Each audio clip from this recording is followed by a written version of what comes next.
Little message for y'all today. Peace and greetings. Make this real smooth and quick. The problem is, let's give an honest source, creator, ancestors that came before us and so on. I want y'all to take a moment. Sit down. I love this. I love I've got this. Sit down. Sit down. Sit down. Sit down. Sit down. This is where grace and compassion comes in for a lot of my women. This is why I don't judge y'all. Well, how can I? I actually have a place of compassion because I can see the little girls in a lot of you. If you did not have a father, therefore you didn't have discipline. That means you didn't have structure. So don't ever beat yourself up over the fact that you didn't have structure. Yeah, you had a child.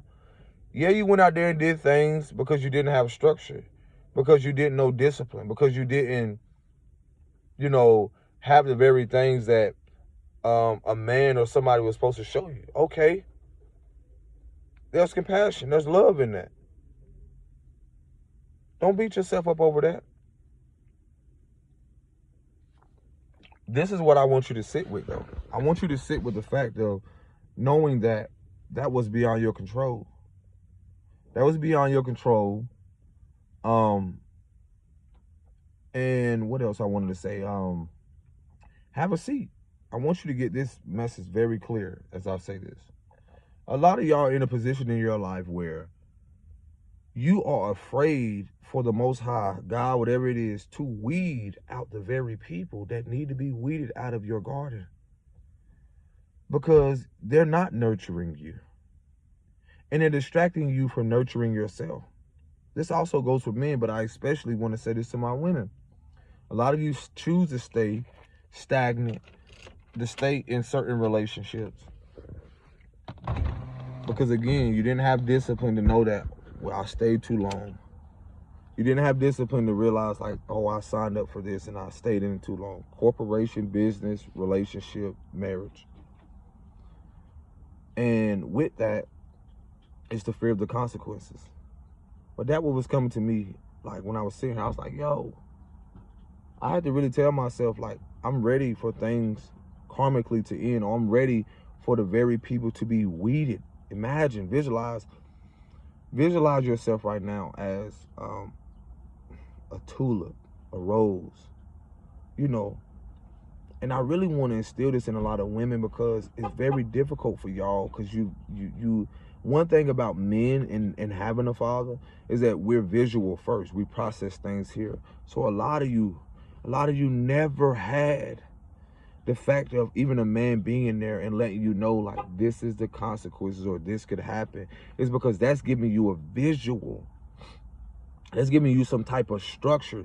This is why the healing and things are being restored, because of the balance of having just a mother, which women are just naturally known how to feel. They don't know anything else if they don't have the logic there.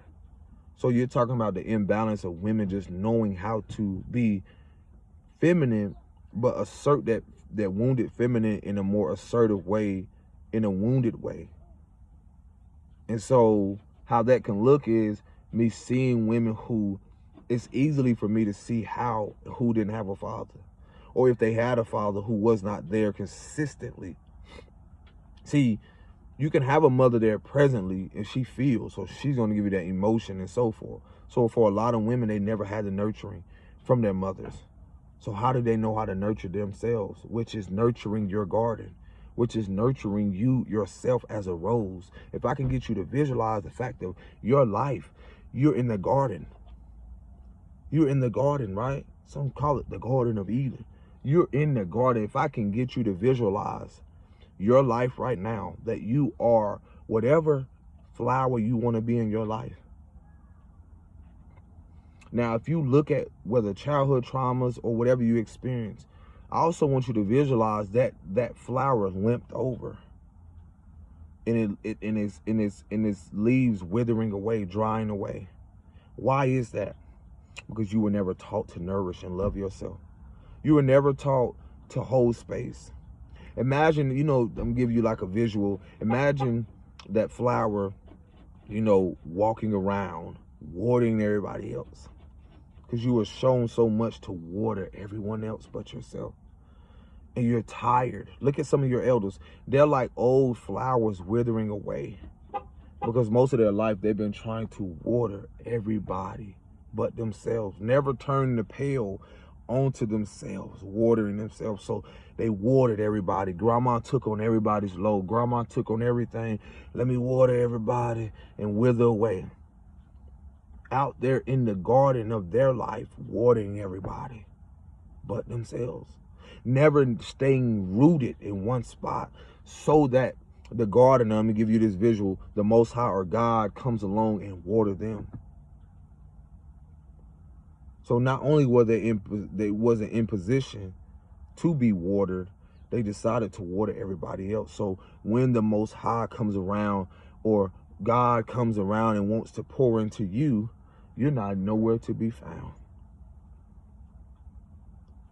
because you out somewhere in the garden, like this flower dancing around with this pail, weak because you can barely hold the water now.